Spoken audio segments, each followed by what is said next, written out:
பொன்னியின் செல்வன் நான்காம் பாகம் மணிமகுடம். முதலாவது அத்தியாயம். கெடிலக்கரையில்.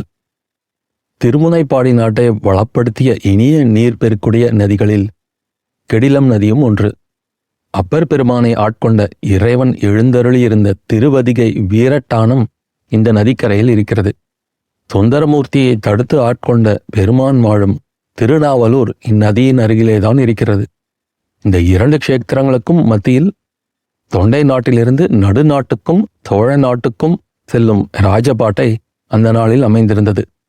ராஜபாட்டை கெடில நதியை கடக்கும் துறை எப்போதும் கலகலவென்று இருக்கும்.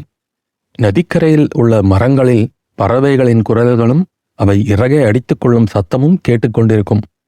பிரயாணிகள் அங்கே வண்டிகளிலிருந்து மாட்டை அவிழ்த்துவிட்டு கட்டுச்சாதம் உண்பார்கள். உண்ணும்போது அவர்கள் விளையாட்டாக வானில் எரியும் சோற்றை காக்கைகள் வந்து அப்படியே கொத்தி கொண்டு போகும். இவற்றையெல்லாம் பார்க்கும் இளம் சிறார்கள் கைத்தட்டி ஆரவாரித்தும் ஆஹூ என்று வியப்பொலிகள் செய்தும் கலகலவென்று சிரித்தும் தங்கள் குதூகலத்தை வெளியிடுவார்கள். ஐப்பசி மாதம் ஆரம்பத்தில் கெடில நதியில் வழக்கத்தை விட அதிகமாகவே வெள்ளம் போய்கொண்டிருந்தது. இதனால் உச்சி வேளையில் அங்கே கட்டுச்சாதம் அருந்துவதற்காக தங்கிய பிரயாணிகளின் ஆரவார ஒலிகளும் அதிகமாயிருந்தன. அந்த ஒலிகள் எல்லாம் அமுங்கி போகும்படியான ஒரு பெரும் ஆரவாரம் திடீரென்று சற்று தூரத்தில் சாலையில் எழுந்தது. கேட்டு பிரயாணிகள் வியப்புற்றார்கள். அவர்களில் சிலர் கரையேறி பார்த்தார்கள். முதலில் புழுதிப்படலம் மட்டுமே தெரிந்தது. பிறகு யானை, குதிரை, பல்லக்கு, பரிவட்டம் ஏந்துவோர் முதலிய ராஜபரிவாரங்கள் வருவது தெரிந்தது.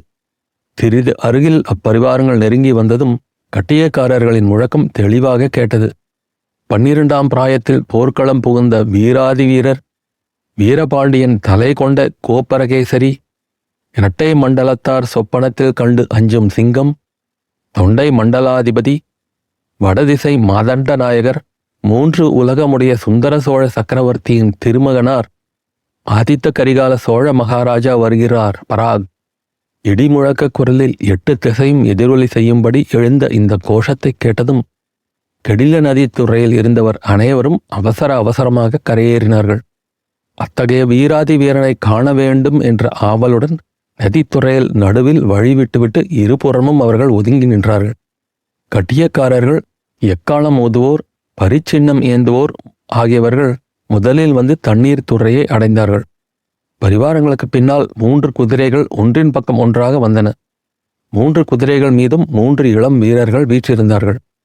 அவர்களை தூரத்தில் பார்த்தபோதே ஜனங்கள் அவர்களை சுட்டிக்காட்டி இன்னார் இன்னவர் என்று பேசத் தொடங்கினார்கள்.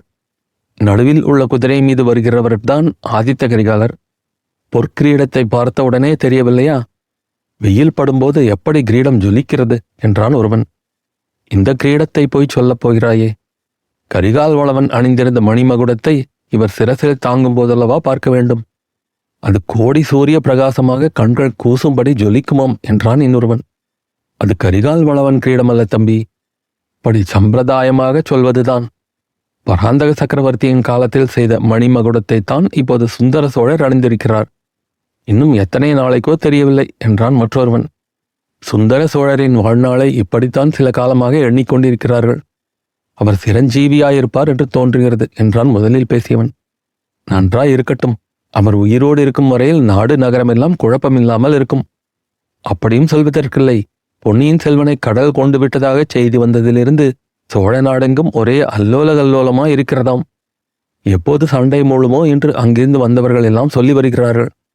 யாருக்கும் சண்டை? எதற்காக சண்டை? பழுவேட்டரையர்களுக்கும் கொடும்பாளூர் வேளாருக்கும் சண்டை மூழும் என்று சொல்கிறார்கள். அப்படி ஒன்றும் ஏற்படாமல் தடுப்பதற்காகத்தான் கடம்பூர் சம்புவரையர் மாளிகையில் சிற்றரசர்கள் கூடுகிறார்களாம். ஆதித்த கரிகாலரும் அங்கேதான் போகிறாராம்.